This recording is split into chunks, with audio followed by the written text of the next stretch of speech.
결혼 준비 시작한 지 얼마 되지도 않았는데 아무리 봐도 내 남편으로 사는 것보다는 엄마 품의 효자아들로 평생을 사는 게 훨씬 더 나아 보여서 예비시댁에 귀한 아들 반품해주고 돌아왔어요.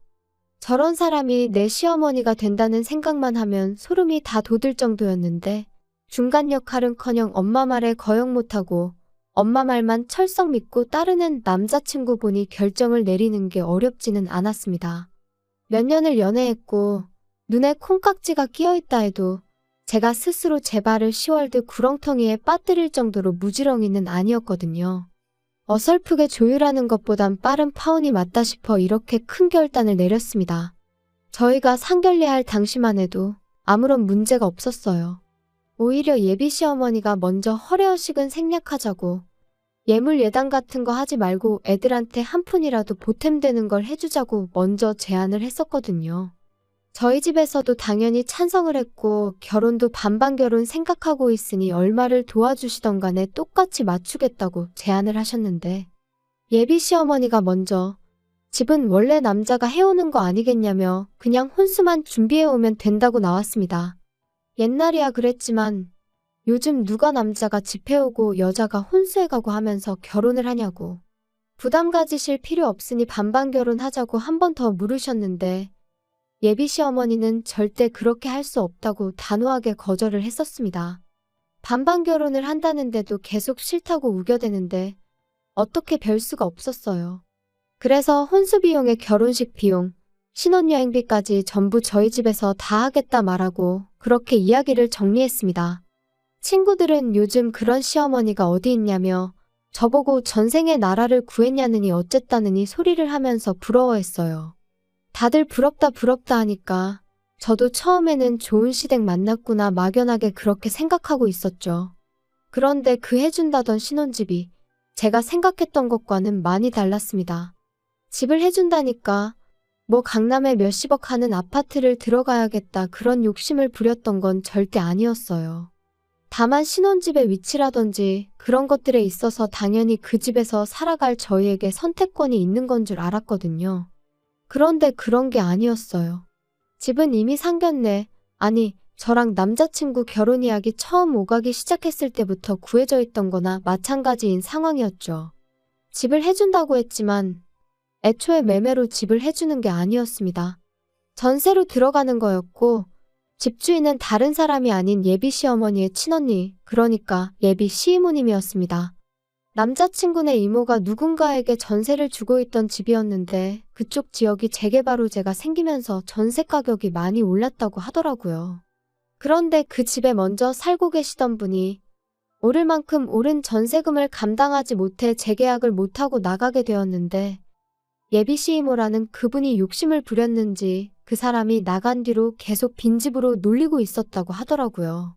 그런데 마침 저희 결혼 이야기가 오가기 시작했던 거고 예비 시어머니가 그 집에 전세를 얻어 저희 신혼집을 해주겠다는 소리였던 거예요.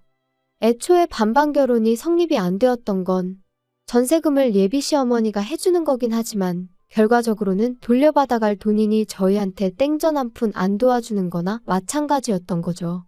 그래도 집을 싸게 얻는 게 어디냐 하고 집 구경을 갔는데 집의 상태가 아주 처참했습니다.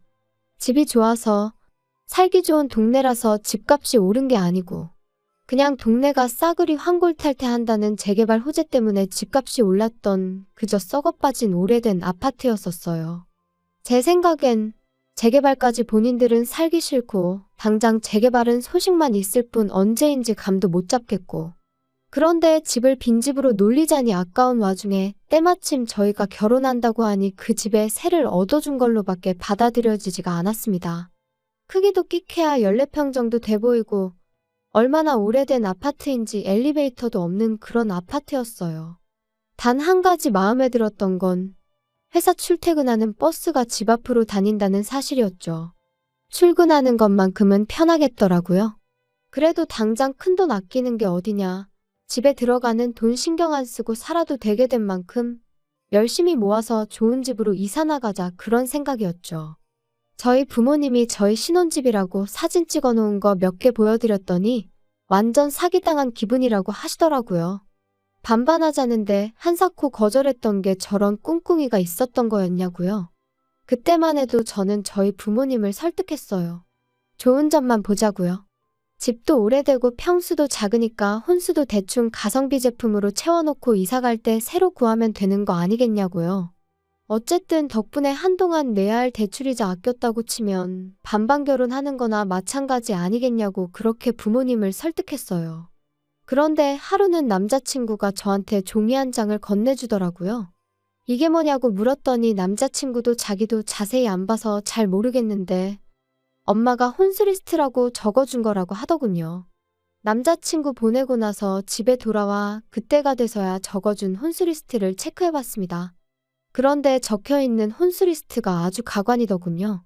일단 브랜드가 전부 국내 굴지의 대기업 제품들밖에 없었어요. 모델명에 색깔까지 자세하게도 적어줬는데 인터넷 찾아봤더니 심지어 두 브랜드에서도 제일 비싼 최고급 라인의 제품들이더군요. 조금 어이가 없었어요. 집은 언제부터 관리를 안 했던 건지 벽지도 다 누렇게 떠있고 바닥 장판도 여기저기 찢어진 곳 투성이에 심지어 요즘은 보기도 힘들다는 그 전통 한지 모양 장판이었거든요. 보아하니 리모델링을 해줄 리는 만무했고 저희 돈으로 대충 도배랑 장판만 할 계획이었는데 아무리 도배 장판을 새로 한다고 해도 샤시도 오래된 알루미늄재 샤시인데 그런 집에 가정가구만 최고급 최신형을 써야 할 이유가 하나도 없잖아요? 가정가구가 최고급 최신형이라고 썩은 집이 좋은 집이 되는 건 아니니까요. 어차피 열심히 모아서 이사갈 계획이 있긴 했지만 그때 가서 좋은 가전 좋은 가구 맞춰서 놓고 싶지 미리 사둔다고 생각하는 건 방법 축에도 들지 못했죠. 그때 가면 또 그때 돼서 최신형 최고급 제품이 따로 있을 텐데 미리부터 사서 썩은 집에 가정가구 모셔두는 게 무슨 의미가 있었겠나요? 끝까지 읽어보니 별게 다 들어가 있더라고요. 하도 오래된 구축이라 방음은 잘 되게 하겠다만 14평 집에 75인치짜리 TV는 왜 필요하고 홈시어터랑 안마의자는 또 왜 필요한지 싶었습니다. 애초에 저희가 TV를 그렇게 챙겨보는 스타일도 아니고 안마의자도 있으면야 편하긴 하겠지만 솔직히 저희 나이에 안마의자가 벌써부터 필요한가 싶기도 하고 거실이라고 저희 둘바닥에 누우면 꽉 차는 느낌인데 거기에 그런 초대형 TV에 음향 시스템까지 갖춰놓고 안마의자까지 놓는 생각을 하니 들어는 갈란지 발 디딜 틈이라도 있을런지 감도 안 잡히더군요. 방이 2개이긴 했는데 워낙에 좁은 평수였다 보니 거실이 더 좁아지는 구조였거든요. 애초에 그 커다란 TV가 아파트 중앙현관을 지나서 저희 집에 들어가기나 할까 싶더라고요. 아무리 봐도 이해가 안 돼서 일단 남자친구한테 먼저 전화를 했죠. 어머님이 적어준 혼수리스트 봤냐고 물었더니 엄마가 적어준 거고 자기는 안 봤다고 대답하더라고요. 그래서 제가 사진 찍어서 보내줄 테니 한번 봐보라고 했습니다. 그런데 남자친구는 우리 엄마가 적어서 보내준 건데 어련히 알아서 잘하지 않았겠냐며 피곤하다고 그냥 전화를 끊어버리더라고요.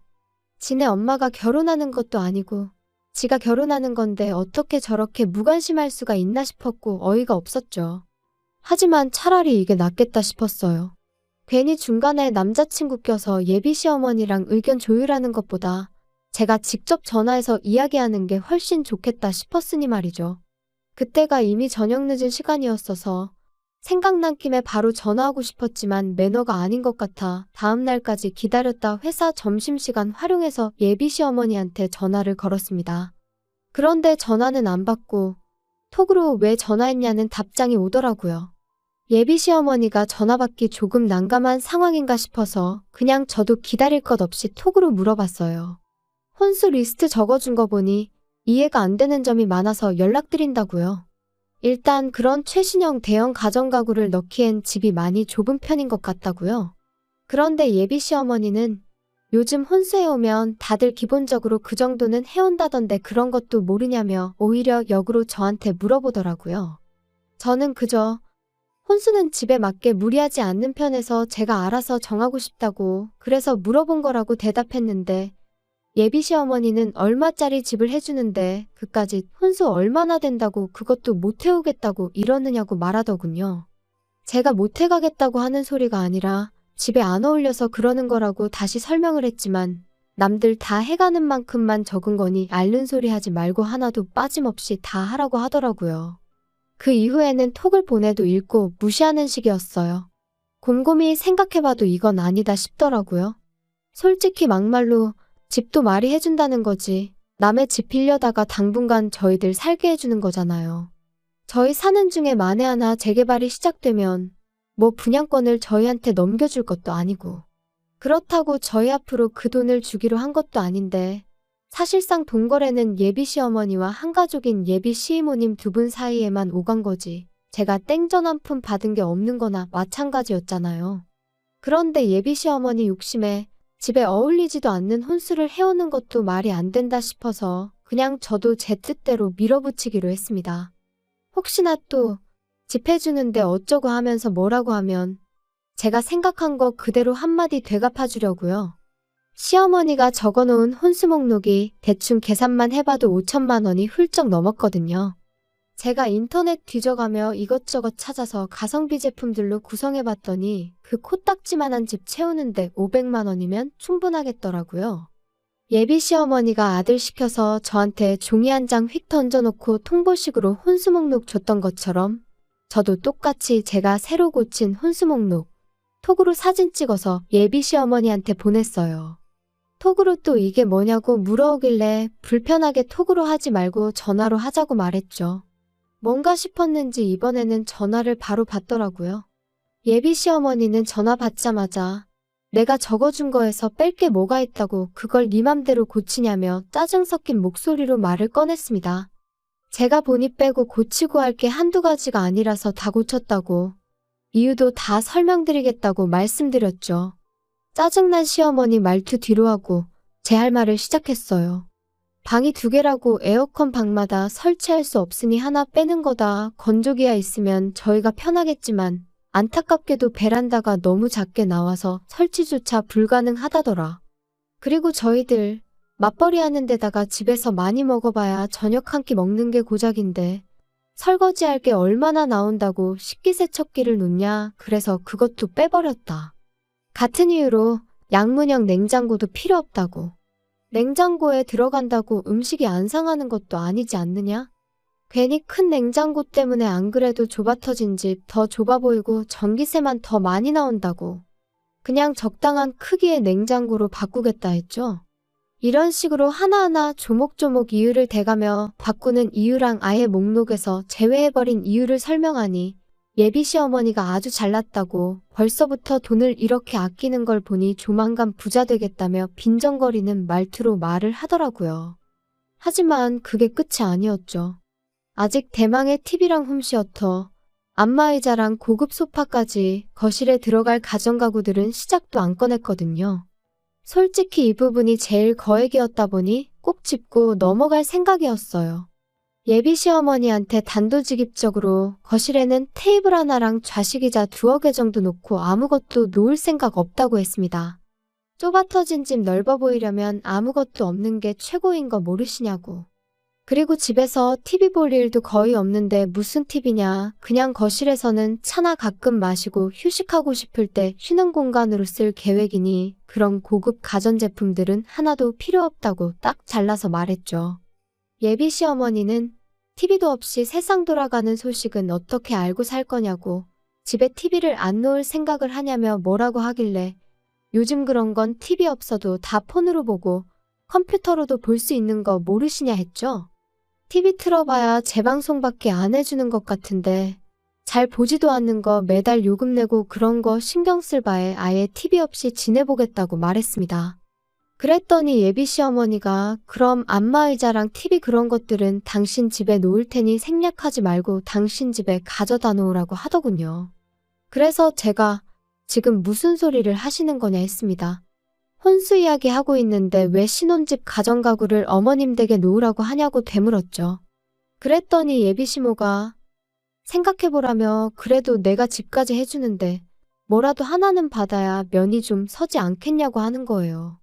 아니, 상견례할 적엔 예물 예당 같은 허례허식은 생략하자고 하신 분이 이번엔 대놓고 시댁에 최신형 가전가구를 놓아달라고 요구하고 있으니 어이가 없었죠. 심지어 그것들만 해도 거의 2천만 원이 넘는 고가의 제품들이었거든요. 예비 시어머니는 계속해서 허례허식이 아니라 집 해주는데 혼수 고작 그거 해오면 수지타산이 안 맞지 않느냐며 계속해서 바꿔달라고 요구를 해오더군요. 아무리 생각해도 이건 아니다 싶었고 더 말해봐야 말도 통하지 않겠다 싶어서 그럼 한번 생각해본다 말하고 다시 연락드리겠다 한 뒤 전화 끊어버렸습니다. 그렇게 전화 끊고 나니 정말 말 그대로 현타가 오더라고요. 막상 저랑 결혼한다는 남자친구는 엄마가 혼수로 얼마나 말도 안 되는 걸 요구하고 있는지에 대해서는 관심도 없지 싶었고 시어머니 될 사람은 제가 악착같이 돈 안 쓰려고 기싸움하는 것 같으니 뭐라도 뜯어내려고 하는 심보인 것 같았고요. 그러다 보니 아무리 생각해도 이건 좀 아니다 싶어서 그날은 퇴근하고 자취방이 아니라 부모님 집으로 돌아갔어요. 그리고 부모님한테 이 상황을 말씀드렸죠. 14평짜리 집에 꽉꽉 채워 집어넣을 최신형 대형가전부터 가구들까지 목록 적어놓은 것도 보여드렸어요. 어머니도 기가 찼는지 어이없다는 표정을 지으시더라고요. 당장 남자친구한테 전화해서 그냥 결혼은 양가 도움을 받지 말던가 반반 똑같이 지원받아서 하는 걸로 하자고 말하라시더라고요.